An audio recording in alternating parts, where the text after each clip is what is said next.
Welcome to Arizona Roundup with Stuart Rosebrook at Sharlot Hall Museum in Prescott, Arizona. And my special guest today is Paul Fees, our Deputy Director of Program here at Sharlot Hall. Paul, welcome to the show today at the Sharlot Hall Museum. Thank you. Yeah, Paul, I was driving in today, and I heard a lot of people talking on the radio about how beautiful the weather's been here in Prescott. A little unusually warm for February, but we can have this kind of weather here, but sure would be nice to have a little bit of snow on the hillsides. It would be good, although it's interesting to see the early blooms. There's sort of an early spring going on this campus. Right. I've seen our landscape director out there, Josh, working hard on our campus and getting things ready for spring. And someone else, I think, on the radio today said something to the effect that March is the most unpredictable of months, so who knows? Maybe we're going to get more of our snowfall in March and April this year. We just don't know, but it's beautiful out there, and we're working towards a very beautiful week here in Prescott, and we are all anticipating Statehood Day, which also happens to be Valentine's Day. I think we're all blessed to know that the Secretary of State and our city and state officials are all gathering on the courthouse plaza on Saturday at 10 o'clock to open officially the Arizona 250s Traveling Museum that's going to start here on the plaza on Goodwin Street on Saturday morning, the February 14th. With the Liberty Bell in tow. Have you seen the state's Liberty Bell before? I haven't. I've visited the Liberty Bell in Philadelphia. In fact, a long, long time ago, when it was not quite so encased in plexiglass, I actually touched it when I was a kid. Nice. Yeah. Nice. Well, such a symbol of liberty and freedom, and doing a little research on it.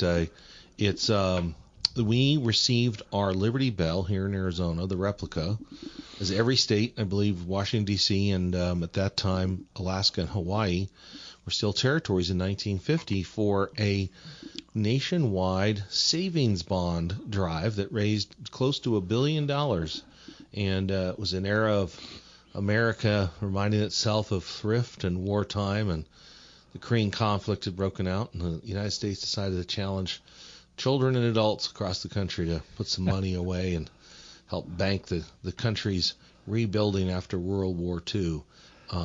And the bell, I thought this is, just the synergy of history in that they turned to the one foundry in the world that could do the replica of those bells, a replica in the foothills of the Alps in France.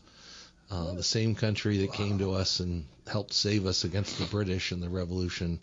And, of course, the designers and the gifters, the nation who gifted us our beautiful Statue of Liberty. Right. I just love the fact that France, that tie with our country, and, we are, France and the United States have this long relationship. It's one that seems romantic at times, and at other times, it can be a little bit of a rub. But those values of freedom are still strong in both countries. Right, and it's interesting to be in Paris, as my wife and I once were, on Bastille Day. Oh, that must be remarkable. Reminds us, of course, of 4th of July here. Right. Well, and this Statehood Day is kind of a precursor of this year's 4th of July, and this traveling museum, it's a 65-foot tractor trailer. One side is fully in plexiglass that you can see into it, and then people will be able to walk in and give this nice little tour, introduction to Arizona history. And we're doing something special on Statehood Day as well, aren't we, Paul? What's happening here on campus? We are presenting to the public a painting that has been on public view for a long, long time here, since 1960, but has been sort of sequestered away, almost hidden because of its association with a particular bank. But we are going to present the Charles Kent mural of the Courthouse Square in Montezuma, and we're going to make a big deal of it. Well, now I just have to, I received a letter over 10, 12 years ago when I was living in Iowa City, Iowa, from one Miss Elizabeth Ruffner, the late Elizabeth Ruffner, who reminded me that it is a plaza, Stuart. It's a plaza, not a square. But as soon as I said it, I knew that I was going to hear from Elizabeth Ruffner. Well, and her daughter Melissa has reminded me a couple of times since then. But I just had to invoke the great Elizabeth Ruffner, one of the great promoters and boosters of Prescott, Arizona, and its history and heritage on so many levels. And I know her spirit's going to be with us this weekend as we celebrate Statehood Day, and we're going to take a quick break and thank our sponsors and come back, and we're going to talk a little bit about the mysterious Charles Kemp.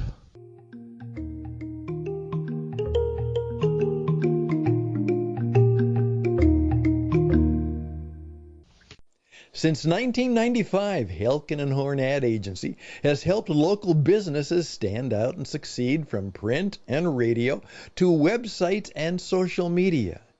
You see, their talented team crafts your brand's message and offers a plan to get it out into the community. Do you want results backed by 30 years of experience? Visit AZAD, that's azadagency.com, and do it today. Helkin and Horn, where their slogan is Be Known.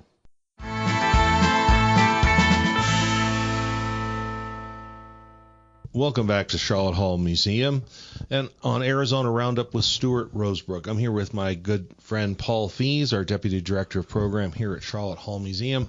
And before the break, we were talking a little bit about this big weekend coming up here in Prescott. We are going to have the Road to 250 Arizona Traveling Museum with its full-size replica of the Liberty Bell center stage. It's going to be parking itself on Friday night, the 13th. In Prescott on Goodwin between Montezuma and Cortez, right across from the Chamber of Commerce and the Yavapai County Courthouse. It'll be there open for business on Saturday from 9 to 6 and then from, I believe, 10 to 1 on Sunday. But Sharlot Hall Museum also loves to celebrate Statehood Day. Here, the baby state, the Valentine state, the Grand Canyon State. Which one is your favorite, Paul? I always just liked 48th. I like, the 48th. That's good. The 48 star on the flag, and it's a grand heritage of coming in on February 14th, 1912. And we're going to have a free day here at the museum, and we're also going to have a special unveiling, as we were discussing just before the break, of this amazing mural by Charles Kemp, somewhat of a mysterious character, this traveling artist.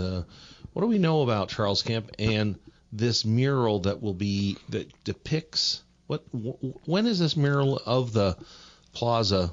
When is this supposed to be taking place?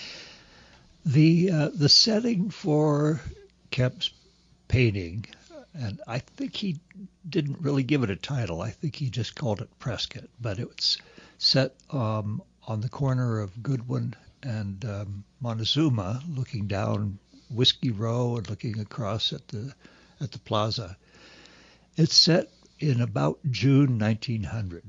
Workmen are still digging a pit on the plaza side to be a reservoir for water for the suppression of fire. There have already been a couple of fire plugs installed, but they don't have water getting to them yet. And of course, a month later, it all burned down. Yeah, it's a remarkable, and and maybe, is it a mural? Is it a painting? Is it both? But it's 20 feet by 7 feet. Is that right? That's correct. 7 feet high, 20 feet wide. It was painted on the wall on canvas, applied to the wall of the Pioneer Bank on Cortez in 1960.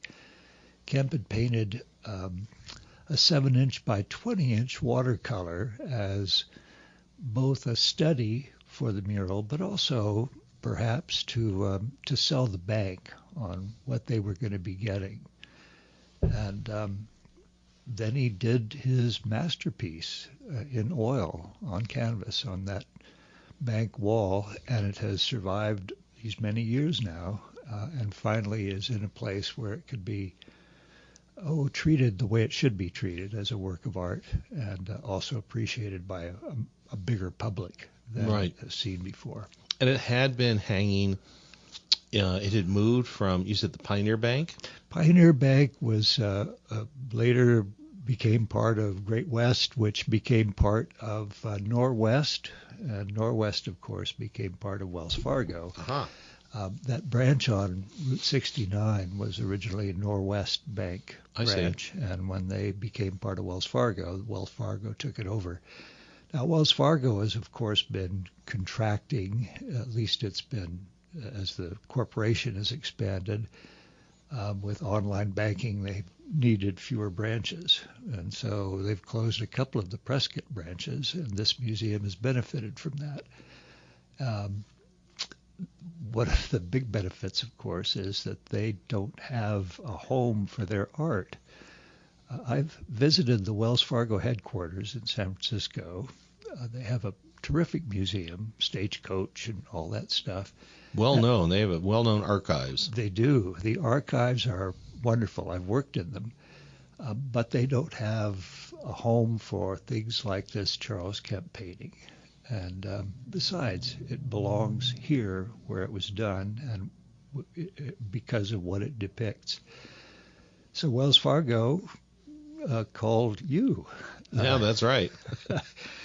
And as we actually at the museum were discussing the desirability of protecting and moving that painting and perhaps bringing it into the Sharlot Hall orbit, they called Stuart Rosebrook and offered the painting to the museum. So we're blessed by timing, and it also came at a time when we were able to muster the resources to get it and bring it here before they closed that building entirely. You know, and I think that there's many times I'd walked into that bank and admired that mural, that painting. And I think sometimes because there is so much public art, or we have been conditioned in public buildings going back to many years, but especially in the 1930s, there was a lot of public art put up or muralized in libraries and banks, and that we kind of take it for granted. And now we are able to assess this beautiful painting and work with a team of engineers and facilities and friends here in the community that came together and said, well, we have to figure out how to hang this, and so that we can display it. And it's really going to be a treasure here for the city of Prescott and visitors to the museum to enjoy. It's interesting, too. You mentioned having seen it in the bank. I saw it in the bank, too, but really didn't take that much notice of it. Somehow it looks bigger and more impressive, and certainly more like what it is, a true work of art here. So I agree.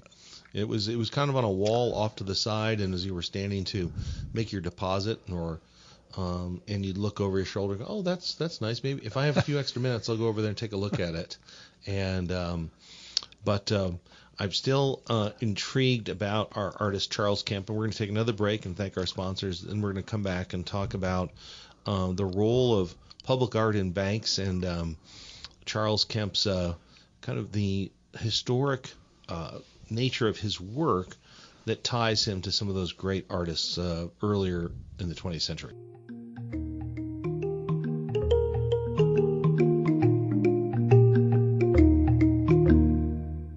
For over 45 years, Blind Brothers Arizona has been the heart of window style in Prescott. From blinds, shutters, drapes, they will custom design and install with expert precision, tailored just to you, whether it's for your home or your office. You can trust the name that locals rely on. Visit blindbrothersarizona.com today or call them at 928-776-1845. Once again, that's 928-776-1845 for a free consultation. Blind Brothers, Arizona, the original since 1979.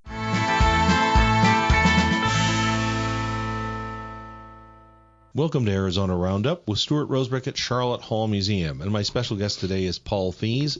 And we were just talking about the fact that Charles Kemp, as a fine art artist, is somewhat of a mystery, but that his work, his public work, really reflects a style that many who grew up in the 1920s and 1930s and all of those who have followed have admired from across the country, in libraries, in train stations, in banks, many times just being surprised by the beautiful art as mosaics or oils that will surprise you as you travel across the country and bring a little light to your day. Now this Charles Kemp is hanging in the Fred Vail Education Center in the auditorium. It's only one of the only places on our campus we could find to appropriately hang it and display it. And what do you think Charles Kemp would think? And you were saying that he had another career outside of fine art? It's a career that, in fact, explains why we know so little about him. Kemp spent most of his career as a commercial artist working for an advertising company in Chicago. And so there are many, many examples of his work out there in the public, but without his name attached. We are really fortunate here in Prescott that, for example, George Fuller, former curator of exhibits here at the museum and an artist himself, had the luck and the foresight to collect some of Kemp's work. And it's really through George that I've learned what I know about Charles Kemp. He died at age 65 in Prescott after being here about a decade, but very few people knew him or knew what he was able to do. And so we had a great deal of difficulty digging up information about the guy. In fact, one of the museum files here in Prescott had him dying in 1958, 2 years before he painted the mural. Yeah, that's right. The ghost of Charles Kemp. So we're in a way we're lucky to know what we do know, because most of his work is his commercial work, at least, was unsigned. Well, it's interesting about those types of artists. My father and grandfather were both in advertising, and my grandfather wrote for advertising. He was a top copy editor at Young and Rubicam in the from about 1927 to 1962. Big career there. And then my father followed in his footsteps in advertising in Los Angeles. And what's interesting is that era, and prior to that, the rise of American illustrators. Then many of them we know of through the great illustrated books of Simon & Schuster and Scribner, people like Howard Pyle and N.C. Wyeth. And you start to, peel back the pages of the old Collier's and Life magazine and Time and Newsweek and the beautiful, even Vanity Fair and the old Cosmopolitan. And the advertising is gorgeous. And so is the lushness of films. And we forget that there's a whole set of 2 or 3 generations of artists behind all of those illustrations. And those artists specialized in putting the viewer in the scene. That's what they were trying to do. Right. So the art is realistic, but at the same time, there's a richness to it. You said lush. It's true. The colors are saturated. The scenes are somehow inviting enough to put you, the viewer, on the spot. With if it's a ship, on the ship. If it's Whiskey Row Prescott, right, then there you are. And I know many of those artists very influential on our, especially to young eyes, as we were reading the magazines, those advertisements, we might not even realize what they're advertising when you're 6, 7, 8, 9, 10. You're reading those magazines, looking at those illustrations, but that how many, and then how they were used by the publishers of children's books. But then how many of those artists transitioned over into working in Hollywood film and television, and how many directors depended on storyboarding as well as the art designers did mass illustrations to inspire what the film sets were going to look like. And one of my father's good friends, Jack Johnson, who was with him at Foot Cone and Belding, went on for a long career at Warner Brothers Studios, and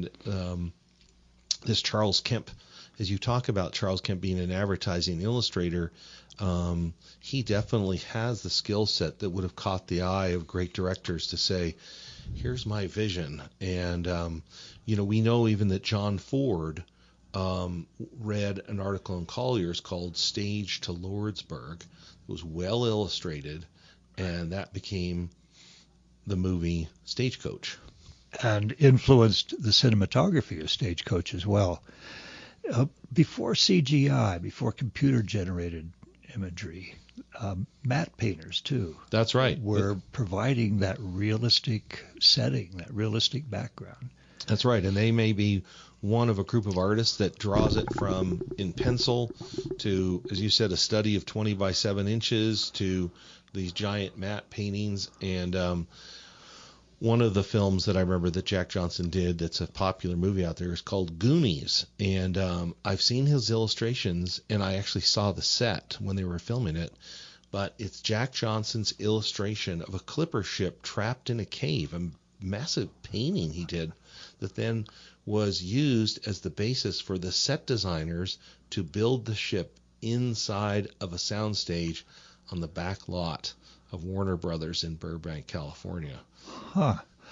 It makes me wonder if Sam Peckinpah had seen the Charles Kemp mural, because the quality of light that he achieved in Junior Bonner is, to me, reminiscent of the Charles Kemp painting. I wouldn't be surprised. I think many of those directors, and if Sam was wandering around the town and walked into the bank and seen that mural,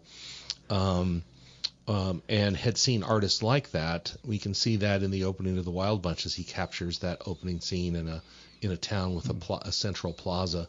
But the light is something you and I both remarked as we stood back from the painting and looked at the light. It's so true, that true Prescott blue you don't see up here in Yavapai County is remarkably replicated in this mural. Mm-hmm. That's true. I remember my grandmother one time when I was a kid, and they lived not far south of Prescott and along Big Bug Creek. And I can remember her rushing into the house one day and saying, kids, come out and look. Children, not kids. There's a cloud. We did. We rushed out to see the cloud. Well, and in June, you're waiting for those clouds to appear, because starting sometime in May, the wind picks up, blows out the clouds, and it's just high and blue for much of May and June here in Prescott. Let's take another quick break and thank our sponsors, and we're going to come back and talk about what's happening here on Saturday, the 14th, Statehood Day, Valentine's Day, and as we celebrate Arizona's. Are we working on our 123rd birthday here, aren't we? Is that right? Do the math, yes. Yeah. Or 124th, right? We got to figure out exactly what year Arizona became a state in 1912, and this is 2026. Right. So you're right. We'll be right back on Arizona Roundup.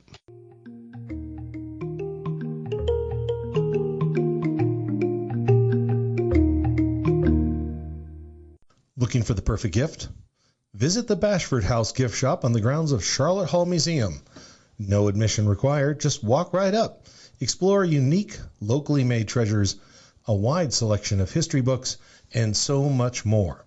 Located in the historic Bashford House, it's the perfect stop for history buffs, gift shoppers, and curious tourists alike. Visit today and take home a gift they'll cherish. Bashford House Boutique Shop, history, gifts, and local charm.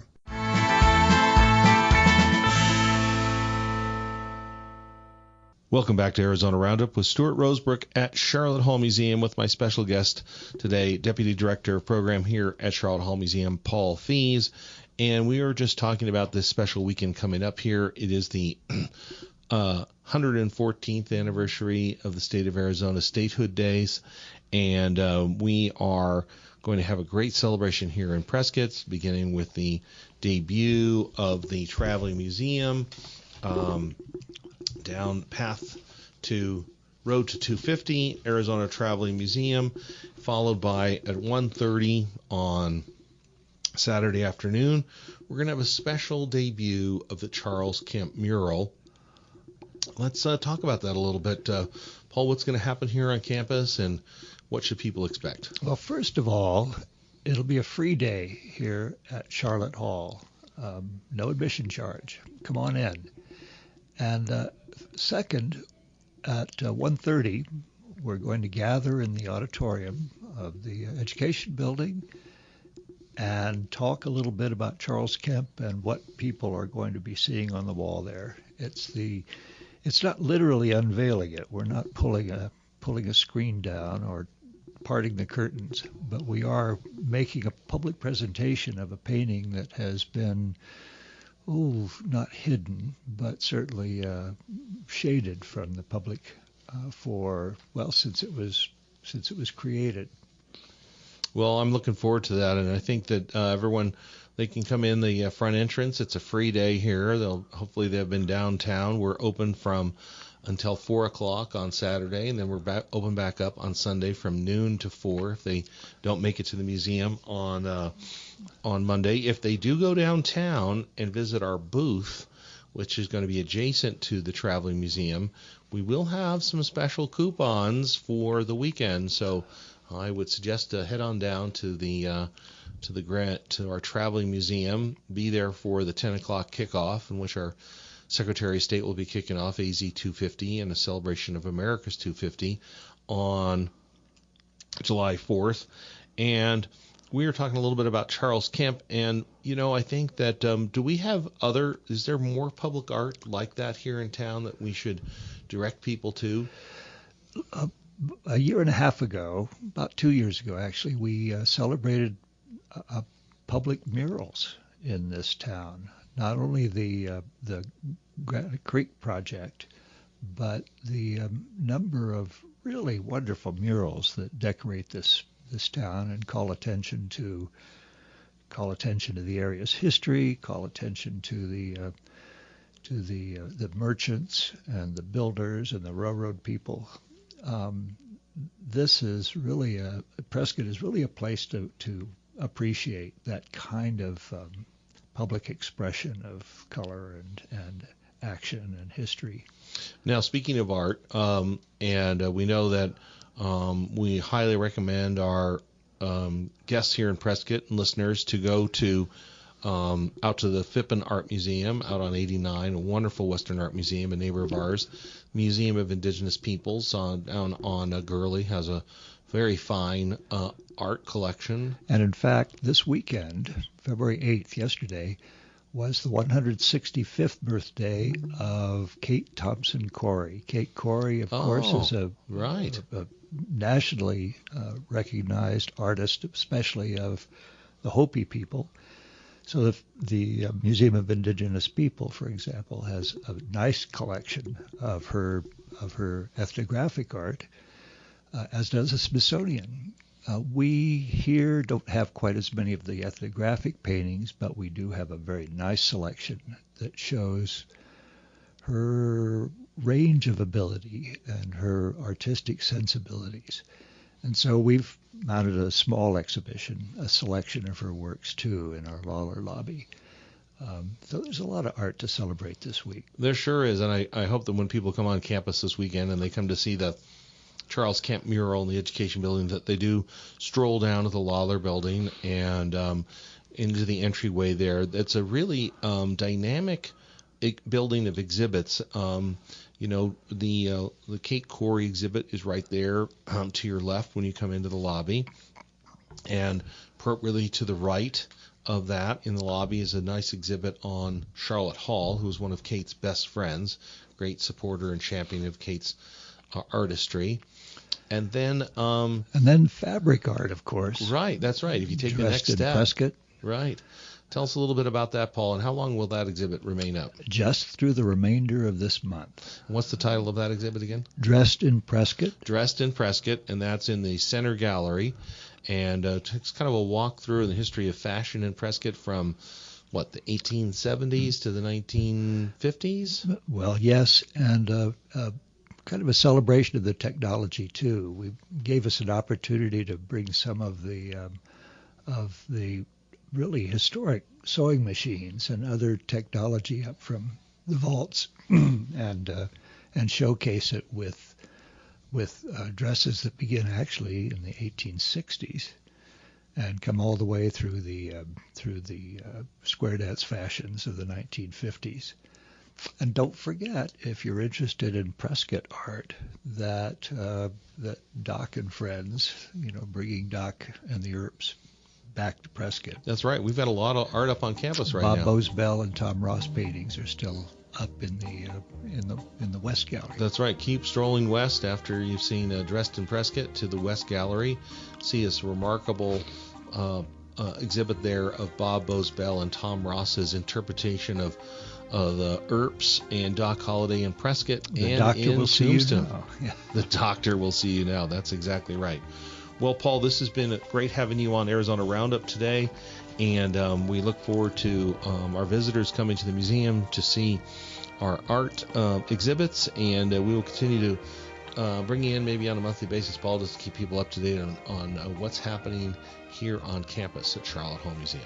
Well, thanks. It's a busy place. It sure is. Well, thank you all for listening to Arizona Roundup at Sharlot Hall Museum. Thank you very much.